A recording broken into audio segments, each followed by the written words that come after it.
अहिले धेरै स्टुडेन्टहरू नेपालमा आइएल्स पिटी प्रिपेयर गर्दैछन् यो सोच्दै कि उनीहरूको आइएल्स पिटीमा राम्रो मार्क्स आयो भने युके स्टुडेन्ट भिजामा जान सक्छु भनेर। तर इन मेनी केसेस तिमीलाई आइएल्स पिटी नभए पनि इजिली युके जान सक्छौ र तिमीले अननेसेसरी पैसा र टाइम स्पेन्ड गर्नु पर्दैन। र म यो कुरा हावादारीमा भनिरहेको छैन, मैले आफैले 6 महिना र लगभग 1 लाख खर्च गरेको थिएँ र पछि गएर बुझेँ मेरो केसमा आइएल्स पिटी आवश्यक नै थिएन। यो कुरा सुनेर तिमीलाई पनि अलिकता स्ट्रेन्ज लाग्न सक्छ, तर यो स्टोरी रियल हो। यहीँबाट रियल स्टोरी सुरु हुन्छ।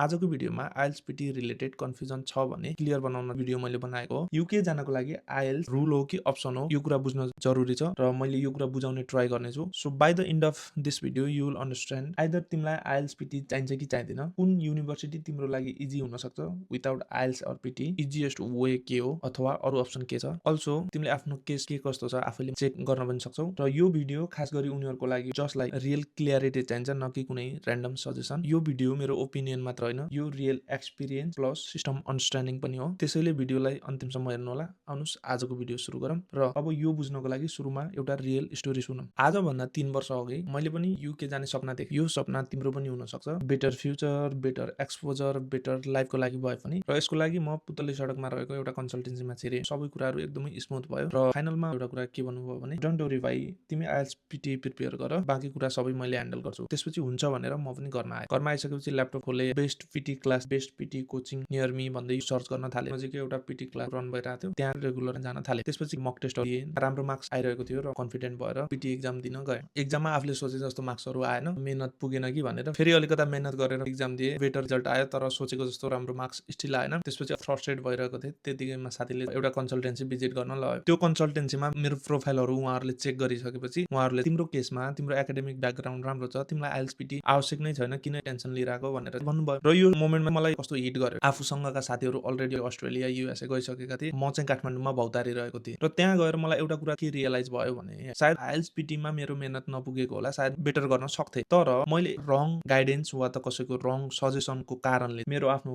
इनर्जी, टाइम र पैसा मैले गलत डाइरेक्सन वा त गलत ठाउँमा लगाइरहेको रहेछु। र यो कुरा धेरै स्टुडेन्टको लाइफमा रिपिट हुँदैछ। अब यो किन हुन्छ र कसरी अभोइड गर्ने त्यो बुझ्न नै पर्छ हामीले। सो त्यसको लागि हामीले एउटा कुरा क्लियर बुझ्नुपर्छ। युके भिजा पाउनको लागि चाहिँ दुईटा मेन बडिजहरू छ। फर्स्ट भनेको युनिभर्सिटी आफैमा भइहाल्यो, अर्को भनेको युके गभर्नमेन्ट, युके भिआई पनि भन्छौँ, जसले चाहिँ फाइनलमा भिजा दिने काम गर्छ। सो फर्स्ट हामीले यो बुझ्न आवश्यक छ कि युके गभर्नमेन्टले इमिग्रेसनको लागि यो पोइन्टदेखि यो पोइन्टसम्म भनेर रुलहरू बनाइदिएको छ। तर स्टुडेन्टको केसमा हामीले के बुझ्नुपर्छ भने युके गभर्नमेन्ट भन्दा पनि इम्पोर्टेन्ट रोल युनिभर्सिटीको हुन्छ। युनिभर्सिटीले डिसाइड गर्छ तिमी एकाडेमिकल्ली फिट छौ कि छैन भनेर, तिम्रो इङ्ग्लिस सफिसियन्ट छ कि छैन भनेर। युनिभर्सिटी सेटिस्फाई भयो भने उनीहरूले कास्ट प्रोभाइड गर्छ, confirmation of acceptance for study. Cost चाहिँ एकदमै इम्पोर्टेन्ट छ भिजा अप्लाई गर्नको लागि, मेन बेस हो। तिम्रो प्रोफाइल हेरेर कास्ट प्रोभाइड गर्यो भने युके भिआई को इङ्ग्लिस लेभलमा ठुलो रोल हुँदैन। यो स्ट्रक्चर तपाईँले राम्रोसँग बुझ्नुभयो भने आइएल्स पिटी को रोल के छ भनेर क्लियर हुन्छ। आजको भिडियोको मेन कुरा आइएल्स पिटी चाहिन्छ कि चाहिँदैन, स्ट्रेट एन्सर चाहनुहुन्छ भने डिपेन्ड अन योर प्रोफाइल। यदि तिम्रो केस +2 मा इङ्ग्लिस सब्जेक्टमा 65 भन्दा माथि छ र ओभरअल एकाडेमिक पनि एकदमै कन्सिस्टेन्ट छ भने, ब्याचलरमा युके आउने ट्राई गरिरहेछौ भने तिमीले आइएल्स पिटी बिना मजाले एप्लाई गर्न सक्छौ।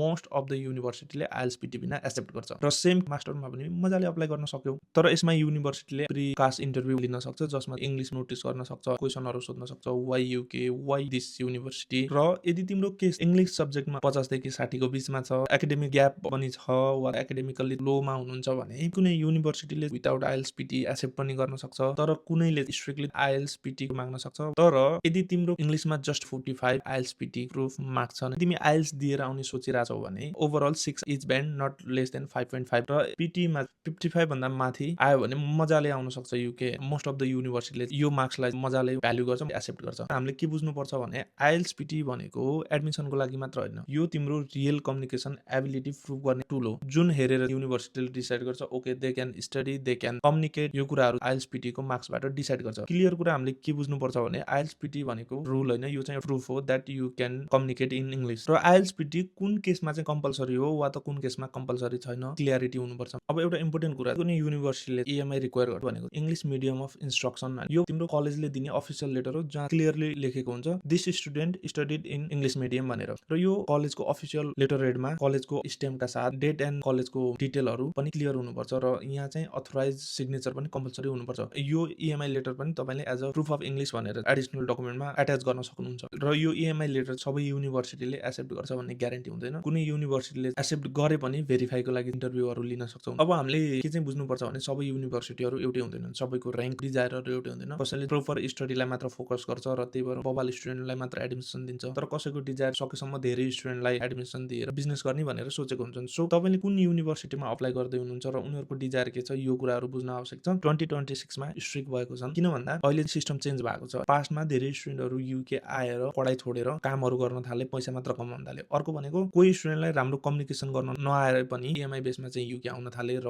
यहाँ आएर नर्मल डेजमा चाहिने कम्युनिकेसन पनि गर्न सकेनन्, जसले गर्दा सिस्टमले डाउट गर्न थाल्यो र उनीहरूले डबल चेक गर्न थाल्यो र रुल एन्ड रेगुलेसनमा स्ट्रिक्ट गर्न थाल्यो। युनिभर्सिटीलाई पनि डाइरेक्ट इन्स्ट्रक्सन दिन थाले, मिनिमम रिक्वायरमेन्ट चाहिँ बढाउनु पर्छ, राम्रो स्टुडेन्टलाई मात्र ल्याउनु पर्छ भनेर होम अफिसले युनिभर्सिटीलाई डाइरेक्सन दियो। र आजको सिचुएसनमा डकुमेन्ट अप्लाई गरेर मात्र हुँदैन, ओभरअल प्रोफाइल नै लजिकल्ली करेक्ट स्ट्रङ हुनुपर्छ। इन केस तिम्रो इन्टरभ्यू भयो भने you have to be confident on that interview, then they will be satisfied okay this is serious candidate student भनेर। अब सबैभन्दा इम्पोर्टेन्ट पार्ट भिजा। भिजा अफिसरले document proper भएर हेर्न सक्छ। उनीहरूले कम्युनिकेसन, कन्फिडेन्स र कन्सिस्टेन्सी सबै कुराहरू चाहिँ जज गर्छ। यो सबै कुराहरू उनीहरूले तिम्रो एसओपी बेसमा डिसाइड गर्छन्। त्यही भएर एसओपी लेख्दाखेरि एकदमै केयरफुल भएर आफ्नो लजिकलाई, प्रोफाइललाई सपोर्ट गर्ने एसओपी हुनुपर्छ। र इन्टरभ्यू भयो भने आफूले एसओपीमा के लेखेको छ त्यही कुराहरू भन्नुपर्छ, किनकि उनीहरूले सबै डकुमेन्टहरू प्रोपर स्टडी गरेर क्वेसन सोध्छन् र एसओपीमा के लेखेको छ, प्रोफाइल के छ, त्यो कुराहरूलाई चाहिँ सपोर्ट गर्न चाहिँ उनीहरूले एन्सर चाहिरहेको हुन्छन्। मैले पर्सनली धेरै स्टुडेन्टको केस देखेको छु जो इएमआई अथवा विदाउट आइएल्सपिटी यहाँ युके आए, तर उनीहरूलाई बेसिक इङ्ग्लिस बोल्न पनि आउँदैन। रिजल्ट के भयो भने उनीहरूलाई राम्रो पोजिसनमा काम पाउन गाह्रो भयो। असाइनमेन्ट, प्रोजेक्ट, प्रेजेन्टेसन, डेजर्टेसन यो सबै कुराहरूमा उनीहरूलाई गाह्रो भयो र केस यतिसम्म वर्स्ट हुँदै जान्छ नि कुनै कुनै स्टुडेन्टको त भिजा पनि क्यान्सल भएको छ। र हामीले एउटा कुरा के बुझ्नुपर्छ, आइएल्सपिटी बिना युके आउन इजी त हो तर रिस्की पनि छ। त्यही भएर यदि तिम्रो इङ्ग्लिसमा कन्फिडेन्स छैन, इङ्ग्लिस बोल्न अलिकति प्रब्लम छ भने सकेसम्म आइएल्सपिटी वा त इङ्ग्लिस कम्युनिकेसन स्किलहरू नेपालबाट सिकेर आउनु होला, नत्र यहाँ आएर पछुताउनु पर्छ। र 2026 मा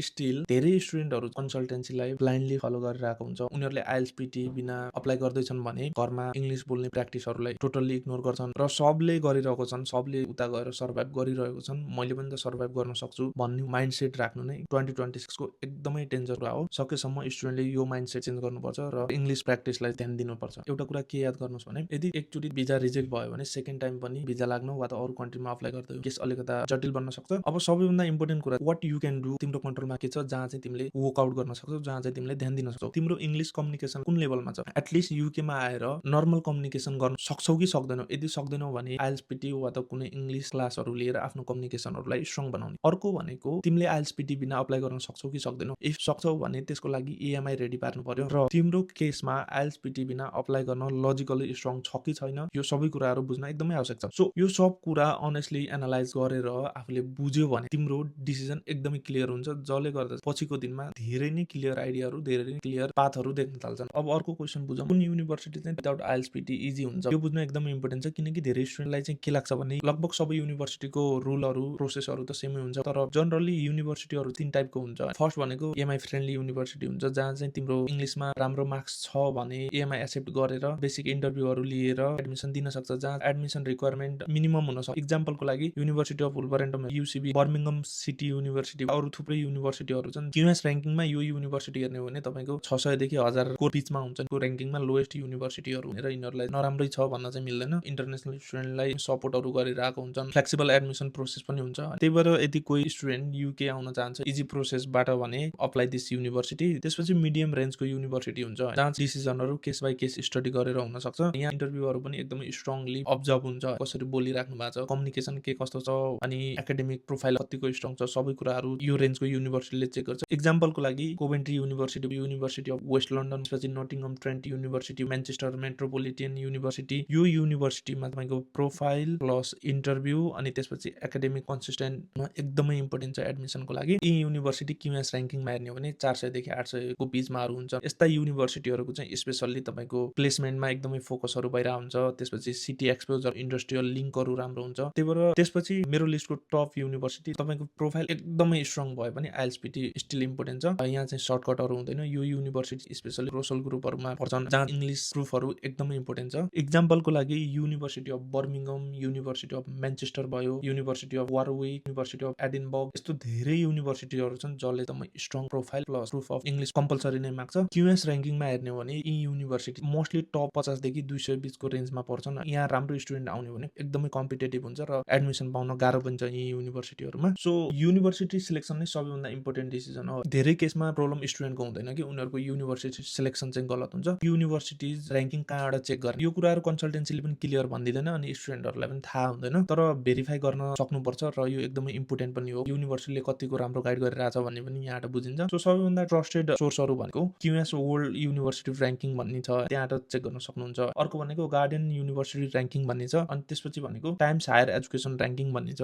यो सोर्सहरूमा गएर तपाईँले युनिभर्सिटीहरू भेरिफाई गर्न सक्नुहुन्छ। तर एउटा कुरा के याद गर्नुहोस् भने र्याङ्किङ मात्र हेरेर युनिभर्सिटी पनि चुज गर्न अलिकता राम्रो हुँदैन। तपाईँहरूले अरू कुरा पनि हेर्नुपर्छ, जस्तै कि भिजा सक्सेस रेट कुन युनिभर्सिटीको राम्रो छ, इन्टरनेसनल स्टुडेन्टलाई कलेज चाहिँ धेरै सपोर्ट गर्छ, भोलिको दिनमा यहाँ आएर केही प्रब्लम भयो स्टुडेन्टलाई सपोर्ट नै गरेन भने त्यहाँ पनि प्रब्लम हुन्छ। त्यसपछि अर्को भनेको यदि तपाईँ प्लेसमेन्ट लिन चाहनुहुन्छ भने कुन युनिभर्सिटीले प्लेसमेन्टहरू प्रोभाइड गर्छ, जब अपर्च्युनिटीहरू प्रोभाइड गर्छ, कसको चाहिँ इन्डस्ट्रियल लिङ्कहरू राम्रो छ, यो कुराहरू बुझ्नु होला। त्यसपछि एक्सपेन्सिभ सिटीमा छ कि उनीहरू क्याम्पस वा त कुनै अफोर्डेबल सिटीहरूमा छ, यो कुरा पनि तपाईँले बुझ्नुपर्छ, किनकि इन्टरनेसनल स्टुडेन्टले धेरै कुरा सोचेर बुझेर आउनुपर्छ। जब मार्केट कुन सिटीमा पाउन सजिलो छ, जब मार्केट कुन सिटीमा पाउन चाहिँ एकदमै गाह्रो छ, यो कुरा बुझ्नुपर्छ। र स्टिल म एउटा कुरा के भन्छु भने कन्सल्टेन्सीलाई ब्लाइन्डली ट्रस्ट नगर। आफूले पनि सोर्सहरूमा गएर आफूले आफ्नो तर्फबाट भेरिफाई गरेर त्यसपछि आफ्नो प्रोफाइलहरू कम्पेयर गरेर कुन युनिभर्सिटीमा अप्लाई गर्दा बेटर हुन्छ आफूले बुझेर सोचेर कन्सल्टेन्सीसँग डिस्कसन गर। र एउटा कुरा के याद गर्नुहोस् भने युके जानको लागि, युके को स्टुडेन्ट भिजा पाउनको लागि आइएलटिएस ले मात्र हुँदैन, अरू धेरै कुराहरूले पनि डिपेन्ड गर्छ। सो सबै एभिडेन्सहरू ग्यादर गरेर सबै कुराहरू स्ट्रङ बनाएर भिजा अप्लाई गर्नु होला, त्यसपछि भिजा